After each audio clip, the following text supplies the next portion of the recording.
Let's go live now to the land of the snow, because it has been snowing in Davos, and it has been, of course, the centre of attention for much of the global financial business this week. Although Donald Trump wasn't there, none of the big tech entrepreneurs were there. They were all in America. Keith Starmer didn't go, but still. There were things discussed that we need to talk about.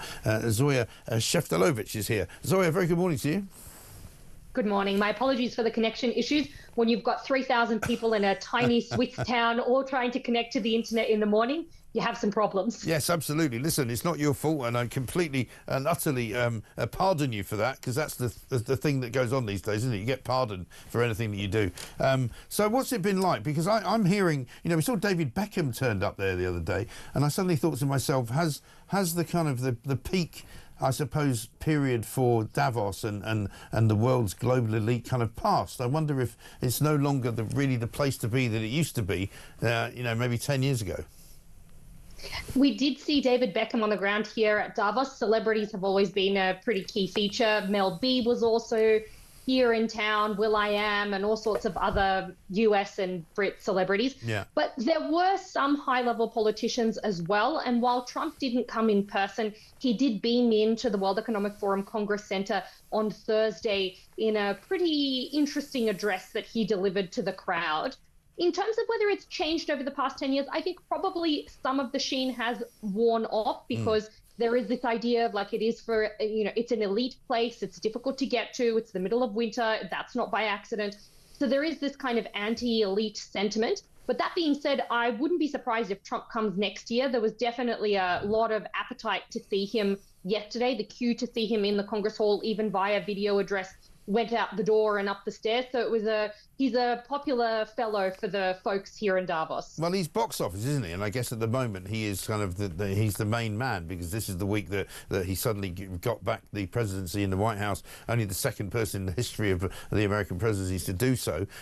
He was quite bombastic, was he not, about the European Union, about Canada as well, and just generally he was a very different Donald Trump, I suppose, from the one that might have addressed Davos 8 years ago.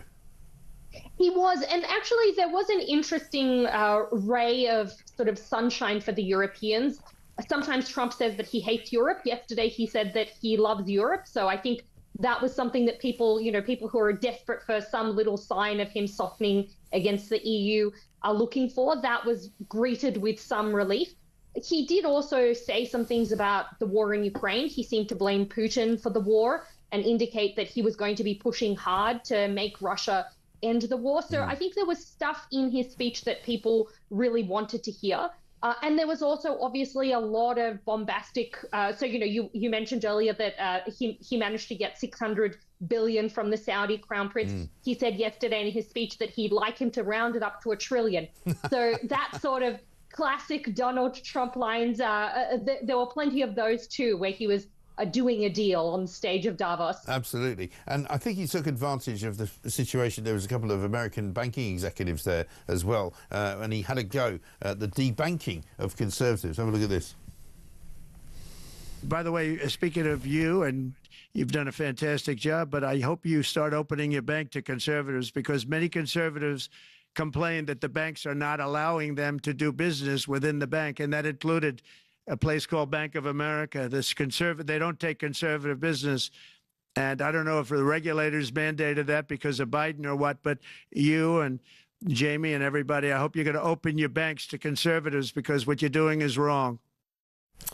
Well, you know, that was something that was a thing of the past, wasn't it? Because a lot of the banks who did go a little bit woke and who did sort of say that they were no longer going to be representing certain people, that wouldn't accept bank accounts for certain people, but they've all now abandoned the whole DEI policies, haven't they? Wall Street, JP Morgan, Goldman Sachs, they've all said, you know, come back to the office, no more working from home, no more nonsense about diversity, let's just go back to basics. I think with anything, you know, there are these trends. There was a trend towards that kind of more left-leaning executive culture. Now it's coming back into the opposite direction. I think ultimately these are businesses. They have shareholders. They're all about the profits, and they'll go where the profits are. And they clearly sense that the wind is blowing in a particular direction. That direction is Donald Trump's way, and I think they're falling into line. they are, they are businessmen after the bottom line and businesswomen after the bottom line, and that's what they're doing now. Yeah, absolutely right. Listen, Zoya, great to talk to you. Thank you very much. We'll leave you to go back to the snow and the snowboarding and the skiing, and hopefully and some lavish parties if you can get to them. Zoya Sheftelovich there from Politico. She's the global playbook editor over there in Davos.